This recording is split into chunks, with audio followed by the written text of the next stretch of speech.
Welcome to Multifamily X Podcast Series, Masters of Multifamily Maintenance Conversations. Ready to engage in essential dialogues exploring the multifamily universe alongside top industry leaders? Join us as we explore fundamental conversations for the multifamily space. Let's dive in.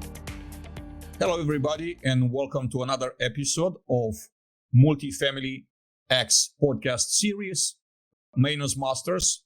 And today I'm here with Mike Mangum. Thank you for coming here, Mike, and welcome to the show. Thanks for having me, Adrian. I do want to acknowledge our partners and sponsors from Appwork. They're powering this podcast, so we thank them for the partnership. Mike, you are the Director of Operations, Maintenance, and Construction Services for WPM Real Estate Management. Please walk us through your journey in multifamily maintenance. I would say my journey started a little bit before even I got into multifamily, with just getting into HVAC, electrical, learning various trades, and ultimately, and that was about 23 years ago, and ultimately getting into multifamily about 15 years ago. I started out on site doing as a service technician, going to service manager, multi-site service manager, then to the corporate level, and ultimately director of operations of maintenance and construction services. So it's been an exciting journey and something I'm very passionate about. I'm a big proponent of building teams, streamlining processes and training is very important to me. Mike, tell us a little bit about your company, WPM Real Estate Management. Is it owner manage and third-party management, or just third-party management? How many communities? How large a portfolio? How many apartment homes? WPM Real Estate Management is based out of Owings Mills, Maryland. We are owner and third party. We've been around for WPM. That entity's been around for about 17 years, but the roots go back to our parent company, and our ownership group go back 75 years. So certainly we're not new to the business or the region. We manage multifamily, association, commercial. And we have over 150 properties between all of them. We take in multifamily. We have over 65 sites spanning 4 states, Pennsylvania, Delaware, Maryland, and Virginia. I couldn't give you an exact unit count. I should probably know that, but it's changed. We've went through a lot of growth over the last several years. Yeah, I've been with WPM Real Estate Management for my entire multifamily journey. Starting out as an on-site. So the 15 years I have has been spent here, and it's been a great experience. That's an amazing, remarkable journey. 15 years, all 15 years with the same company. For those in the audience that are looking up to you and someone like you, they want to become a director of maintenance, one day. What are some pieces of advice that you would have? What would help them follow into your steps and become as successful as you have been? Yeah, I would say, and you'll hear me say this probably multiple times today, but I say this all the time, and that's invest in yourself, right? The most important thing someone coming into the industry or anyone can really do is make the investment in yourself. Show up, do the work. It's not always instant gratification. It's not always an instant reward. But, once you create the baseline of skills and the broad experience and expose yourself to those experiences, it makes you a more valuable team member and certainly more valuable to any organization. Mike, what are some key changes that you've observed in service operations within an industry in 2023 compared to the previous years? So 2023, everything is kind of phrased post-pandemic, right? So we had business as normal, so to speak, as it relates to maintenance operations. I don't think a lot was really going on prior to the pandemic. It was just kind of going along. And then the pandemic happened. It certainly accelerated everything in the world, but certainly in multifamily and in service operations as it relates to the job market, recruiting, and then all of the back end things like ordering, availability, remote work, all that. I think the biggest change that I've seen in 23, certainly post-pandemic, is the restructuring, so to speak, of a lot of organizations of how they look at service. I think for the first time in the last 2 years, we're seeing a a place in multifamily where service is really having a seat at the table, right? Service is really starting to be involved in budgets. They're really starting to be, people are recognizing the value that service brings, and you're not just so, kept out of sight, out of mind, and they ask you when they need to know how to fix something or send you to go fix something in the middle of the night. So I think I've seen service play a much larger role nationally in all organizations in 2023. I think prop tech, very exciting. The technology, certainly that's post-pandemic. As you talk about different models and centralizing and all kinds of different things like that, the technology is critical in making that happen. And some of the technology changes, and it is so new, and it happens so fast that it's you either get on board or you're left behind with your competitors. So you have to be able to certainly adapt to those different things. A lot to unpack here. I'm going to have some follow-up questions a little down the road. I want to go over some prop tech questions.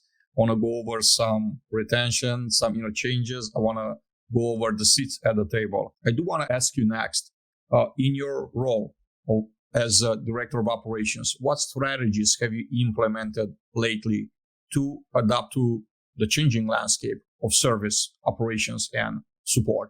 Before I get into the strategy, I'd get into like a theme. And the theme would be tailoring services to meet the needs of clients, right?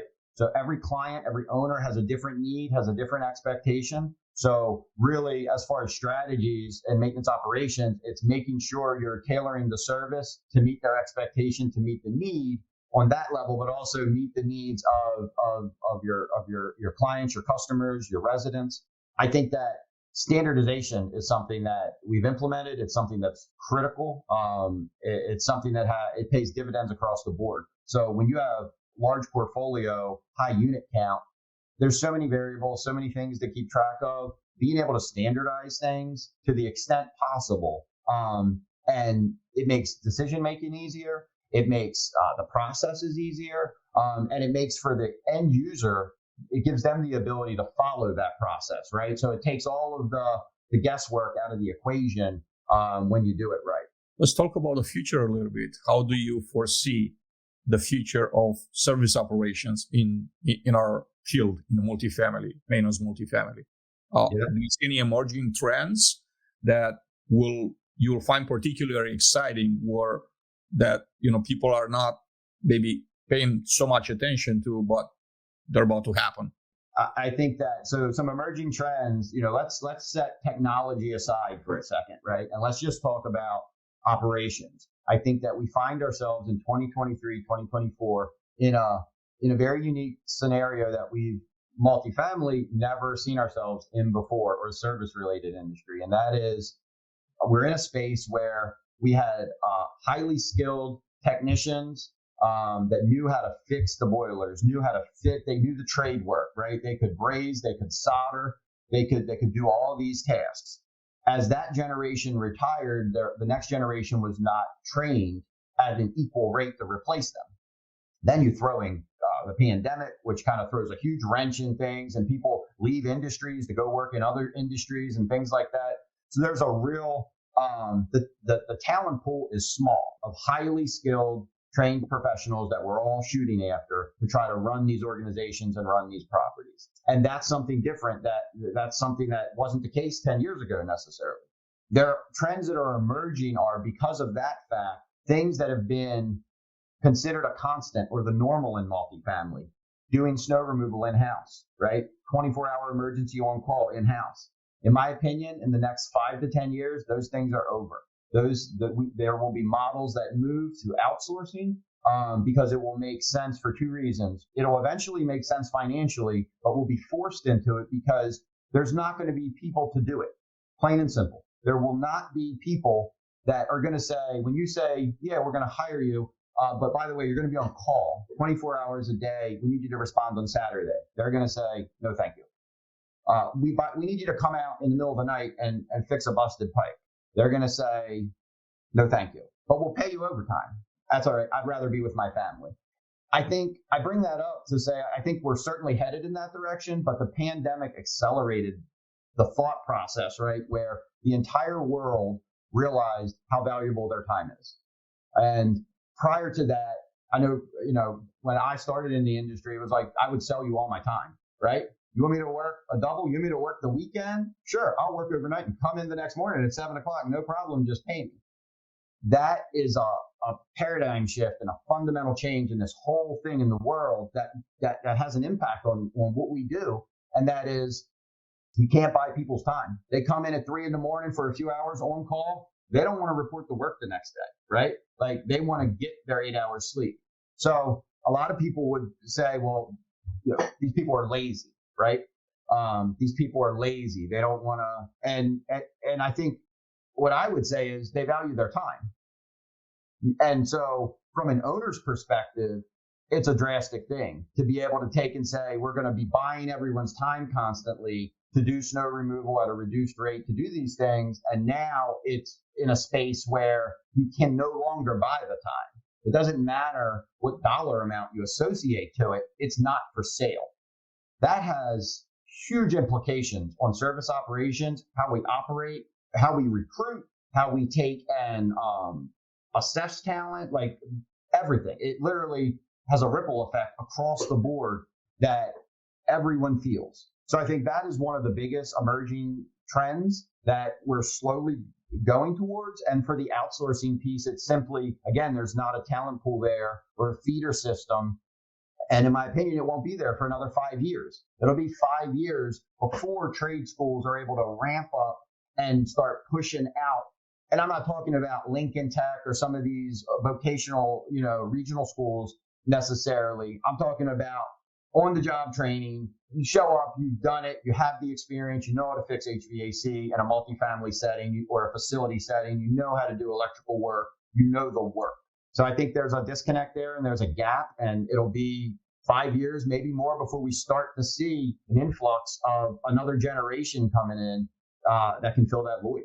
I couldn't agree more with your assessment. For those of us somehow familiar with commercial maintenance, like this has been happening already for decades, the outsourcing thing. So they are outsourcing most of the work in commercial maintenance. And I think that, we're following that trend no matter what, mainly due to the lack of personnel.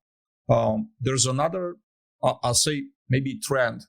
So I like to ask you, is this a trend, a real trend, or is this just a buzzword? And the word is centralization.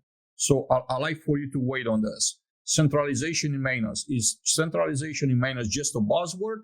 Is this something real? Is this something that we could actually put in place in multifamily? And how extensive would that be? Would it be like a little bit of centralization? Would it be like a lot of centralization, or somewhere in between? Centralization is a buzzword. It sounds great, right? When you're looking at a budget and you're saying you're wrestling between, we need to pay more potentially to get the candidate we want to oversee facilities. How can we group it together, right? How can we share the cost? So I think there is something there. Generally, it becomes a buzzword because there's a whole bunch of variables in there on a case-by-case basis. If it's a large-scale property, I think that centralization is much more difficult to do. If you have over 250, 300 units, certainly over 300, it becomes more challenging to do a centralized approach with multi-site because you're dealing with a host of issues. I mean, just keys alone, right? Like, so let's say, where do you keep keys? Do you keep the keys on site? Do you keep the keys at a central location? You have to deal with response times. When you're centralized and you're going between 3, 5, larger properties, can you get there quick enough? What's the impact on ratings and reviews, customer service? If your sink's overflowing and someone can't get there because they're not local to the property, well, then that's a problem, not only from an asset management perspective, but also from a customer service perspective. I think that maintenance is the most difficult one to centralize because it really requires hands-on. You can't remotely fix an electrical socket. You can't remotely unclog a sink. You can't, remotely do these things. As it relates to property management, leasing, technical consulting, those things, I think those can be centralized to a large extent. We adapted during the pandemic with virtual tours, right? And it was a remote option there with leasing where you weren't coming in contact with a potential resident. So I think there is a path to centralization. It's just not the buzzword that everyone talks about, and it may not be as pretty in the end, or there could certainly be cost sharing, but I often think about at what cost? At what cost to customer service? At what cost to ratings, reviews? And as we all know, those things are critical in 2023 to a success of any organization. The key challenge that you mentioned, I think could be somehow overcome by automating the locks, implementing locks, the type of hotel locks that we have, to where access is not with a physical key. You could actually access doors, any door, with your phone. So that is that something that your company considers implementing anytime in the future? For the sake, also reduces that like back and forth time to from the office for the techs, pick up keys, turning keys. It eliminates vendors lining up in office waiting for a key or waiting to get their ID back when they return the key. That's a lot of time that could be freed up for your leasing teams and maintenance teams. That's certainly a hot topic. I mean, my personal opinion is, as it relates to automated locks, is I think we're close to where they are as an industry. The locks are close to where they need to be, but they're not all the way there yet. So a lot of the technology is still can actually cause more wrinkles in operations a lot of times than it does add value. I see your point and I agree with it. I think that eventually we're able to take and get there, and it'll make sense to do so. One of the challenges is simply going backwards. So if an apartment community has all regular brass keys and you're going back to retro these locks into, you need the platform, you need the hardware, the software, all that, there's a great expense there. So I think that's one challenge to overcome. On a new construction or new build, I think it's a lot easier to go that direction and make sense. And it's really about picking the right product that's going to meet the needs. Some of the challenges I've ran into are one-off. So locks fail, you can't get replacements because the company went out of business, right? The fobs are no longer available. There's hacking issues with some of them where they're able to be hacked. The average person doesn't necessarily do that. But there's some other variables in there, not just to play devil's advocate. But I do think that ultimately we're headed in that direction, because whether anyone wants to or not, I mean, I think we're really close to where we're going to have a universal fob for everything in our life, right? So like I can imagine a place where we're not too far off from where the fob that starts your car is just like a garage door opener, and it has universal buttons on it to where you can program it to your front door lock, your office lock, and you end up just with one fob that allows you to take and gain access because it's coded to all different things. I agree that that's where we're heading. I think that, one-stop shop, it's on a way for everything that we need, for all the passwords that we use, the whole book that we have with, passwords and usernames. I think it's coming. Like there's just way too many of them to remember or to save on so many devices, integration. That's a challenge that, we encounter even outside of work in real life. I do. I know I do. Yeah.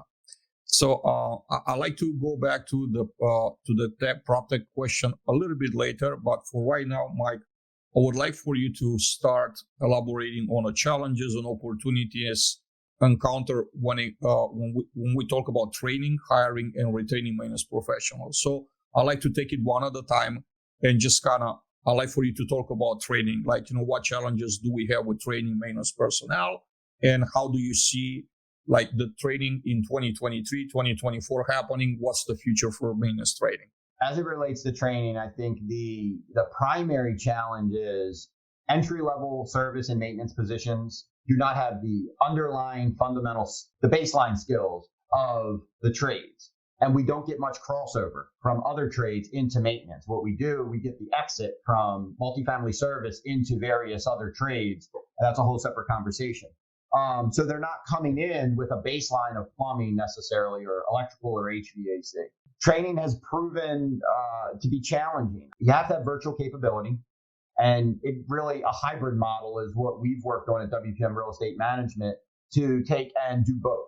So there's a combination of virtual and a combination of hands-on. It may be in a classroom, but you're getting a presentation or watching something virtually, and then you're able to implement what you're learning with hands-on exposure, hands-on experience that they can actually touch tools, physically touch materials. And it's that combination because, as we know, everyone learns differently. So one method may work well for one person while they completely are blocked out. But when they're able to physically touch it and pick up the tools and do it, they do it twice, and then, they know how to do it, and they've learned the task. Training is an investment, I always say.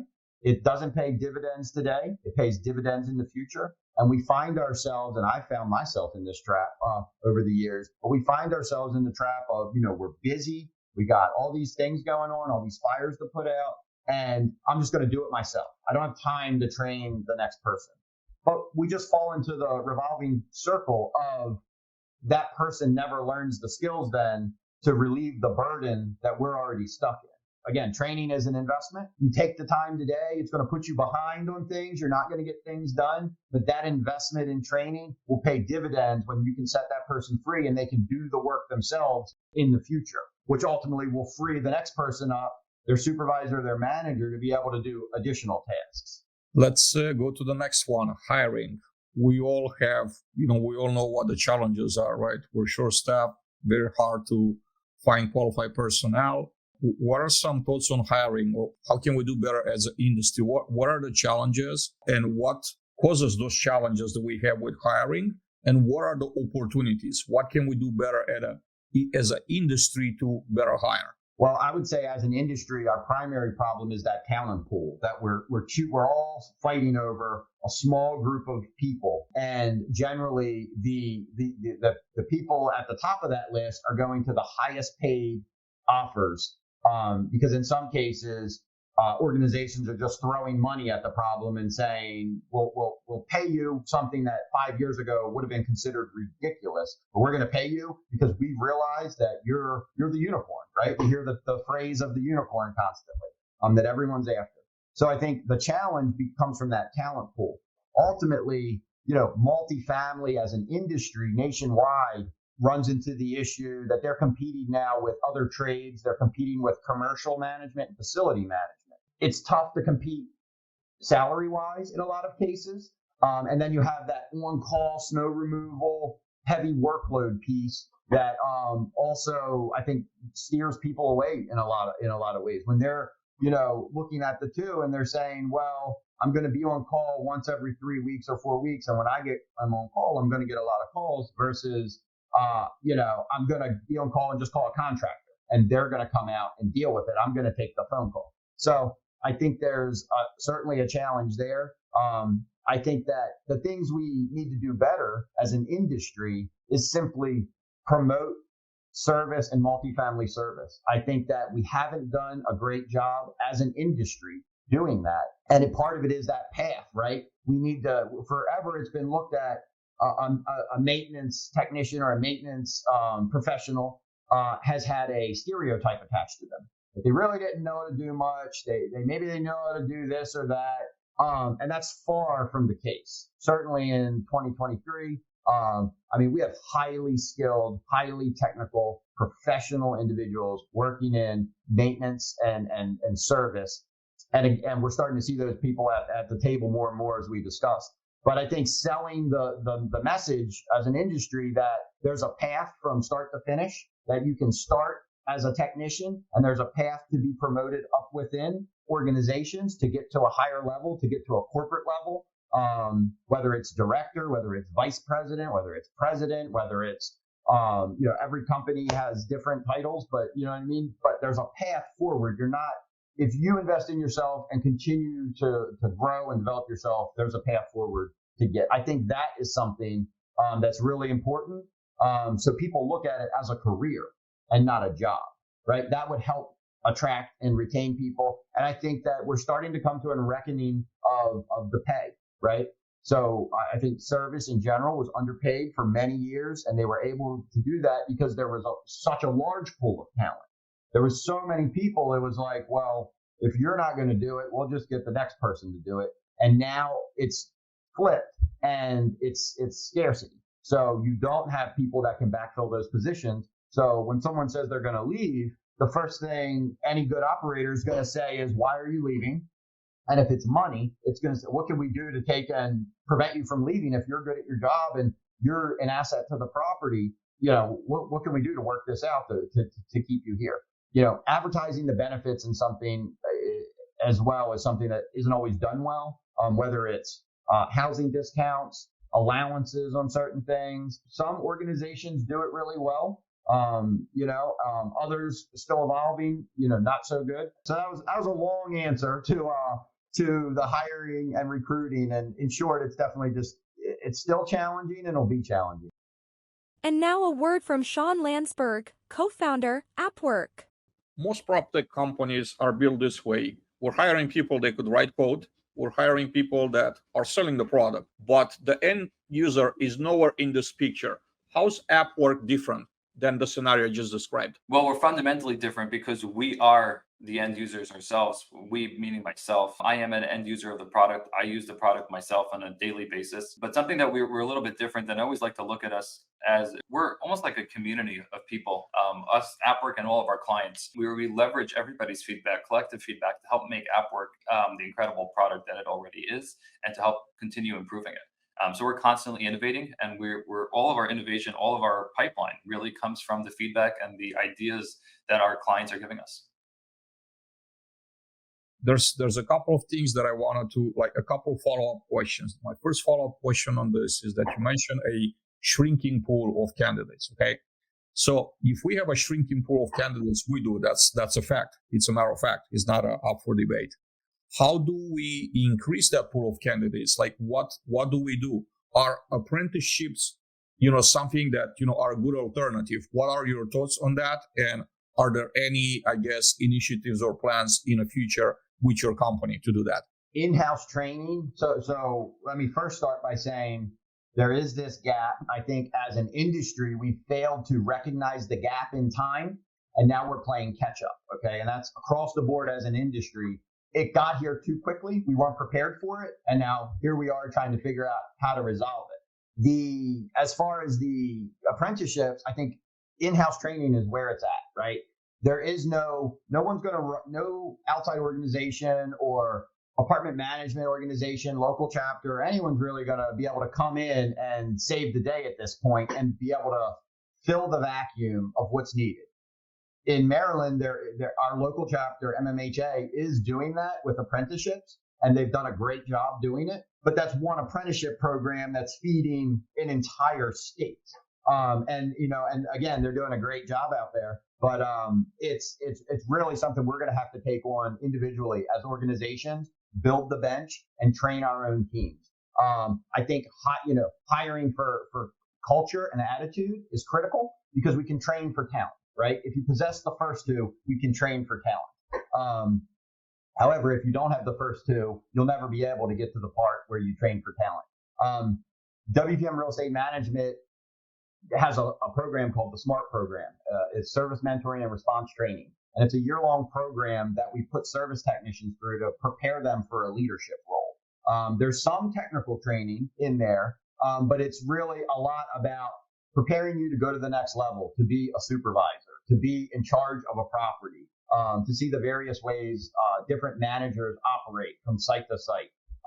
We are doing an apprenticeship program where we're trying to take and hire someone in new to the industry and hire for those soft skills like attitude and take and then train them and give them a path forward and say, over the next year, if you show up and you put in the work, you're going to be able to see not only financial incentives, but you're also going to see a longer term over 12 months and then so on results to where you're able to grow within the company. And we're able to groom you, so to speak, to put you into a position to where you can call this more than a job, but a career.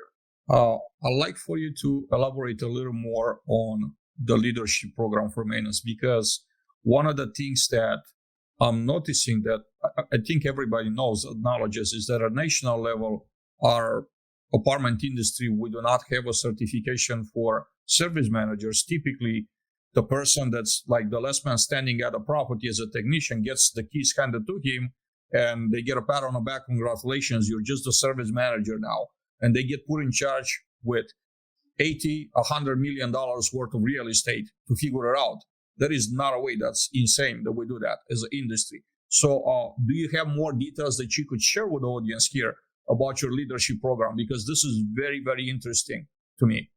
Like what type of like how many hours, for example, what type of topics are they being taught during this leadership program? Well, there's two things there I want to address. First, I'll address your initial question, but then I definitely want to address the national designation piece. So our leadership program here, SMART program, Service Mentoring and Response Training, is a year-long program. It's a combination of virtual classes, in-person classes, and something that's I think is really critical and a foundation of the program, and that is mentoring.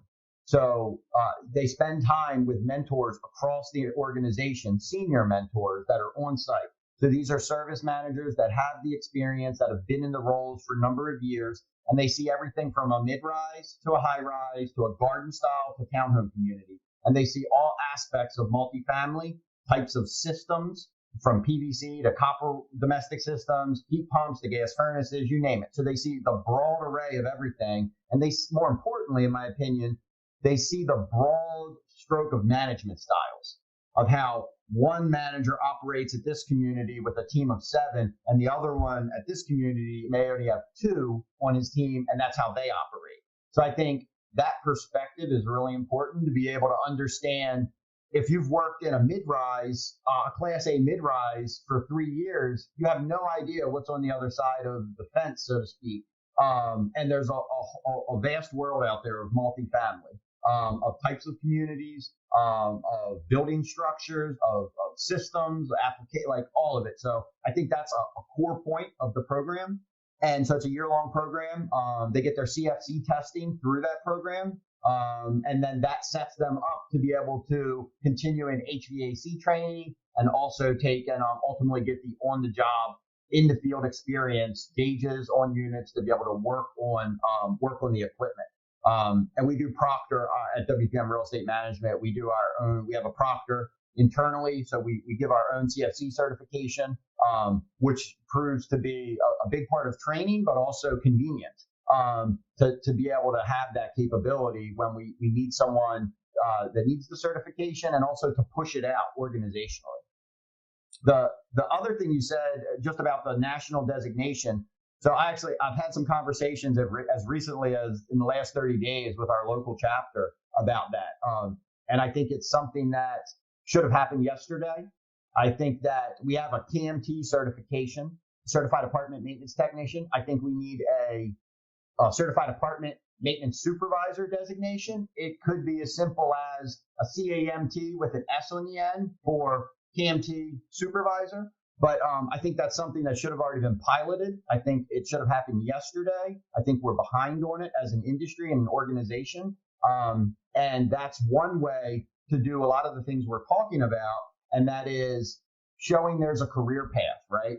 Showing that when you outgrow that CAMT, that there's a next level certification. And it gives you some sense to keep up with all of the other property manager designations, that there's a wide array of them, from, certified property manager to, you got CPM, CAPS, all the different ones. So I think that is something that hopefully someone from NAA or the local chapter sees this and we could get that going. I'd be happy to help with it. But that's something we should have done yesterday and we should be doing. I do want to take advantage of this opportunity because there's just so much wisdom out there. I don't want to miss out just because we're rushing. Of course, yeah. If you need to cut it short, I understand. So you mentioned one thing I want to pick on career path. So when it comes to career path, where are the challenges? Where are we missing the mark as an industry? And what are the opportunities to improve that experience from an employee perspective when it comes to maintenance? Yeah, I think so. Like looking backwards a little bit, which helps answer the question. Certainly when I was coming up through the industry, there were not these director level roles in all companies. There were not senior level, basically service supervisor or manager is where it stopped. Now, on the larger national organizations, certainly they had a bigger bandwidth, larger organizational structure, and they had that.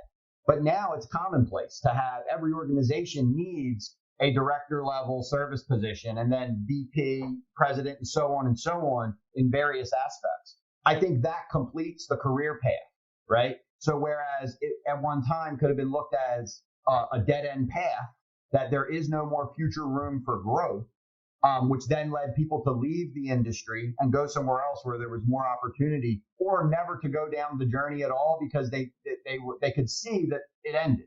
That's done a lot. And, you're certainly an inspiration, I know, to a lot of people. And I think that's how you and I connected, because I certainly recognized that you started on site and worked your way through and had multi-site and larger unit counts, larger teams, ultimately getting to a corporate level and ultimately breaking the proverbial glass ceiling and leaving multifamily and going to then the next level. So I think those things to shatter the mold are really important for anyone paying attention, that it paints the picture and paints the path that there is a path forward. So that's career path. But then I think the things that we could do better ultimately are simply advertising that and looking at the maintenance trade as the same as you would look as plumbing trade, HVAC trade, but it is a skilled trade that needs formalized training, because the reality is when you bring an HVAC tech into multifamily with no experience, they can fix the air conditioners, but they're completely lost. When you bring someone from construction into multifamily, they can do one or two aspects. But as we all know, what we do in multifamily is we do 20 different things. And we do 20 different things, maybe not at an expert level, but we do them at a highly proficient level. That's where the value is. And I think that's one of the things that we need to advertise, and also key in on that there's a career path there, but advertise it and view it as it's the same as I want to grow up to be an electrician. We need to drop the stigma to where it's like, I want to grow up to be a maintenance technician. I want to grow up to be in maintenance, because it's a lucrative career path financially, excellent job security, as we all know. So I think that's something that we could do better on and something to focus on. We're talking about the challenges of finding qualified personnel. How do we recruit? How do we bring people to our organizations? It's a very, very hot topic. But what happens more often than we want to recognize as an industry is that we get people in, eventually we're hiring them. And then as soon as they're hitting, our front door, we make sure that we pushing them towards the back door at a very rapid pace. Hostile residents, overwhelmed, unrealistic workloads, and hostile environments all around. Just to be honest, I'm getting this often from, peers that I talk to all the time in the industry. So I think that, that's kind of the feel that I'm getting from most people that I talk to. Those are challenges, right? So retention is something that I think we should be focusing on before we even discuss how do we bring, new blood in. Like, how do we take care of our existing employees so they don't leave us first? And then, of course, build upon that and just bring new blood in and just kind of build from there. So I'd like to get your thoughts on, retention. What are some areas of opportunity for us as an industry to retain great talent? Well, I think first of all, everyone, if they don't realize this, you have to realize that our people are our greatest asset, right? Our teams are our greatest asset to any organization, is the people that work within them. Because at the end of the day, if those teams are removed, what do we have? As it relates to retaining your existing employees, I think that, WPM Real Estate Management, our brand and our phrase is performance that adds value, right? So we have variable compensation performance bonuses for every single person that works within the organization. So it incentivizes people to work hard, to do a good job, to want to grow, because there's a financial compensation piece associated with it. Also opportunity. How many people leave because of lack of opportunity?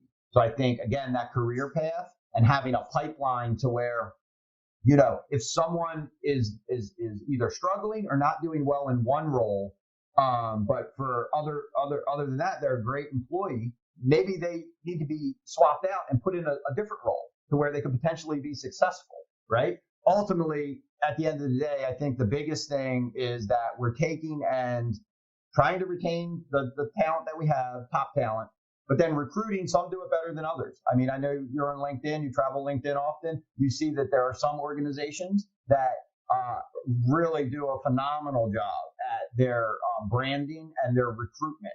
It's very smart, one, because you're essentially doing what commercials do. You're essentially doing what a mascot does, you know, with whether it's personal branding or you're taking and grabbing attention the same as a commercial does on the Super Bowl and saying, hey, look at us. This is what we want to give you. This is what we want to offer you. What I do see a lot of is, as it pertains to recruitment, is cookie cutter ads, right? And I think that the cookie cutter ads don't get us anywhere. I think that, you know, we all see them on LinkedIn. They're just straight. I mean, they're cookie cutter is what they are. They don't differentiate. They don't say nothing about the organization. It says, come work for us. We're great, right? And it needs to be more about come work for us, but this is what we're going to do for you. It's a two-way partnership with that, with the employee and the employer. You're speaking my language here. I've been talking about cookie cutter ads for a long time. And also I describe that as a plastic looking like content where it's like super sanitized and it has no soul. It doesn't send any message. People are looking at it and they see through it. They don't stop to look at it because it looks just like 20 other competitors. So when it comes to, you know, on your phone, on your feed, you just scroll past because everything looks just about the same with like a few nuances. Your eyes end up like not even identifying the differences between the ads. Like most companies start looking just about the same sanitized, the same cookie cutter type of ad, and they expect different results. Isn't that crazy by definition? Yeah. Mike, I want to switch gears a little bit and go to PropTech. So when it comes to PropTech and specifically PropTech products that are available for maintenance in our field, what are some thoughts on existing PropTech products? What do you like about what you see? And what are some pieces or like some features that, you know, you're not seeing on existing products that you would like to see? PropTech is evolving very rapidly, right? Like AI, chatbots, all of it. And as it relates to service operations, I think that the big advantage twofold on property tech is building automation, things that ultimately make building smarter, like the locks we're talking about, like monitoring utilities, systems like that. Whereas they were kind of an afterthought in years past. They were looked at as like an expensive luxury that you didn't necessarily need. But as we move to remote work, hybrid models, talking about centralization where there's not someone walking the physical plant every single day, it increases the need for the use of this technology, whether it's detecting leaks, shutting off waters, remotely silencing sensors or alarms, things like that. Being able to manually override and operate these locks, right? To avoid a traditional lockout where, you know, someone's locked out of their unit. And now if, you know, there's capability out there to where we could verify virtually, right? Information, visually pictures, and ultimately open the door for someone. So I think that's, you know, we have the capability in 2023 to do all those things. I don't know that the technology has fully come together to do that. So I think all those things are really exciting. I think they have a huge place in the market going forward as our industry continues to evolve. One thing that WPM Real Estate Management, you know, we did this about 10 years ago, and that's we purchased iPads for all of our service technicians. And so every service technician has an iPad. And that's something that served us well and really served us well through the pandemic. Being able to take and have the ability to cut down from running back and forth to the office. So the work order can be assigned to a technician real time while they're 3 streets over on one work order.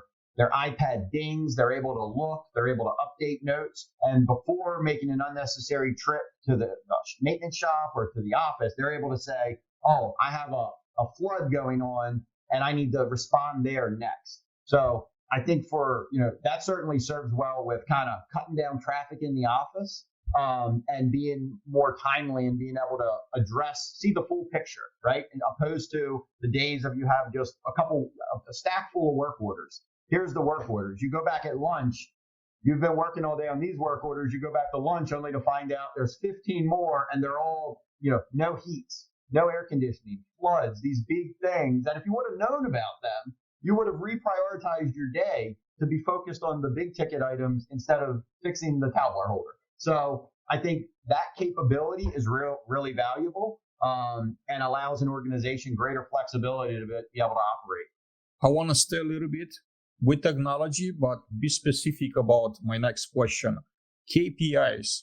How do we measure maintenance team's performance? And I'm just describing the current environment, right? Not necessarily at your company, but in general as an industry, right? So how do we give someone a raise or, promote them? Like typically is that people around, like their coworkers think that, this person is he's a good guy, for example. And then the residents, might compliment him every now and then. So he might get like some pieces of feedback, great pieces of feedback from the residents. And we don't hear many complaints about him. So that's typically how we gauge this. But there's no science really. There's no data behind it. Would it be helpful for us as an industry to have some tools to tell us, for example, how many service requests this particular technician has completed in a day, in a week, in a year, lifetime with our company? How long does it take him, in average to complete work orders? How many average tickets they complete in a day? What's the average number of tickets? How much time in a day they spend running service requests, right? So out of the 8-hour day, how much time did they actually physically spend like working on service requests to see kind of in part the efficiency? Of course, our technicians sometimes do snow removal or, clean the pools or other tasks. They're not really work orders, or maybe they're doing make-readies. But still, I think those are some very good numbers to be aware of, like if we're in a position to have them. So what are your thoughts? Yeah, I think so. I think KPIs are ultimately very important. Generally, you're right. That's how we measure the KPI, increase, performance evaluations, things like that. Ultimately, when I look at things, a lot of times I'll look at it like, is this associate, a person, an asset to the community in the totality of things? I think the things worth measuring are a lot of the things that you mentioned, but also simply numbers of work orders in, numbers of work orders out, right? Not only on completion, but what types of work orders are coming in, which can then answer the question on preventative maintenance. Are we doing a great job at preventative maintenance? Because preventative maintenance is a game changer. When you do it effectively, you're able to prevent a large amount of work orders from ever coming in if you play the preventative maintenance game correctly. Looking at those metrics, also looking at things like resident reviews, resident complaints, and the sheer ability to be able to make operations work. Is someone coming forward with ideas and methods and systems to be able to save the organization money? Are they, looking at how you order things and coming up and saying, this isn't efficient, this doesn't make sense, or we can get better pricing elsewhere. I think all those things, certainly from a management perspective, are things to be paying attention to. And then as a tech, it's really more driven on that performance of tickets in, tickets out, ability to take and be effective and efficient at your job. I know it's become a big thing with tracking the time on tickets. And I think that's definitely something that we should do. And I know there's tools out there to do it, but the kind of collection and pooling of all that data that you're referencing to is certainly very valuable. We often talk about success. We're in love with, people that are successful. Everybody wants to become successful. I think what we're not talking enough about is failure. So I want to ask you about your failures, right? And specifically, how did a failure or apparent failure set you up for future success? So I would tell you I've made lots of mistakes. I've had, like a lot of us, plenty of failures. I don't look at them as failures though, right? I look at them as something I'm not going to do again and something I'm going to learn from to do better the next time. So really they become stepping stones in a learning process or a building process opposed to failure. Every time I've been on some type of the cusp of failure or thinking I'm going to fail, it's ultimately in the end ended up being the top of one mountain, which was the valley of the next, so to speak. And it wasn't really failure at all. To give you an example, I would say I've been in situations where I've been overwhelmed with work orders and work and just falling behind and not able to keep up and balance, and felt like I was just doing a horrible performance at my job. In reality, when I got through the other side of that, what it ultimately, going through that experience and having such volume coming at me and so many things, ultimately made me a better manager, a better leader, a better teammate. So something that, I felt like I was doing poorly at ultimately was preparing me for another level, to be able to kind of function on another level and deal with more problems, larger problems, more volume of things coming at you. Ultimately, we all have failures. A mentor of mine said this to me one time, and he said he knew an answer to something that I didn't know the answer to. And I was upset with myself that I didn't know the answer. I'm like, I should have known that. And he looked at me and he said, don't worry, I've suffered through this for 30 years. I've suffered through the mistakes of 30 years, and that's why I know the answers. So I like keep that in the back of my mind, that you get to that level, right? You get past the failures, but ultimately the failures just add up. Mistakes, they add up to the learning experience and to a broad spectrum of knowledge, because you've been there and you've learned the lesson. My next question to you, Mike, is what advice would you give a young person ready to enter the real world? What advice would you give 18-year-old Mike? Make the investment in yourself. Don't shortchange yourself. Invest in yourself. Invest in your learning. And this doesn't necessarily, this could be trade school, which I'm a huge advocate for, but this could, invest in yourself and making yourself the best version of yourself, the best person you can be. And it'll pay dividends throughout your entire life. I think that recognizing early on that learning is a lifelong journey and it's not a destination, that you never get to the end of it, that it's something that no matter how far you rise in a position, no matter how big of an organization you work for, no matter how much knowledge you learn, that it never ends, that there's new trends, new topics, new methods. And even if there's so much information out there going backwards on fundamentals that it never ends. So I would say those two things: invest in yourself. Learning is a journey, not a destination. No one that has achieved success achieves it overnight. So you have to invest in yourself and put in the work. And it's not always instant gratification. It's not always, there's going to be times you feel like you probably want to quit. You want to throw in the towel. And those are the precise times that you need to put your head down and push even harder and push through to the other side. And that'll be a decision that serves everyone very well. Mike, amazing conversation. I'm so glad that I made that invitation to you a while back, and I'm so glad that you're here today. You took time out of your busy day. In closing of our conversation, I'd like for you to share some closing thoughts, maybe answer a question you wish I would have asked and I didn't, or just say something to the audience that you didn't have the opportunity during our conversation. I appreciate your time, Adrian. I know we connected a while back and had a very interesting conversation, and I think we definitely both had a lot of similar thoughts about the industry and the direction and the kind of lack of things and the challenges that we take and face. The only thing I think that we kind of didn't discuss that I would say is, I think it's critical for new techs coming into the field that are new to the industry, that we show them that there is a path, that we show them that there's a path forward, a path to succeed, from service technician and outline what it is, all the way through trainer, through whether it's consulting, whether it's director, whatever it is, but there's a path and that you can make a career out of it. That's something that lacked when I came into the industry. There was no role model at the top of service, generally speaking. There were not those positions. So I think having that is something that's good for the industry, that helps everyone. I'm just really happy to be able to have the conversation with you, and appreciate you having me. Mike, for those in the audience that want to reach out to you, want to get in contact with you, what are the best ways to connect with you?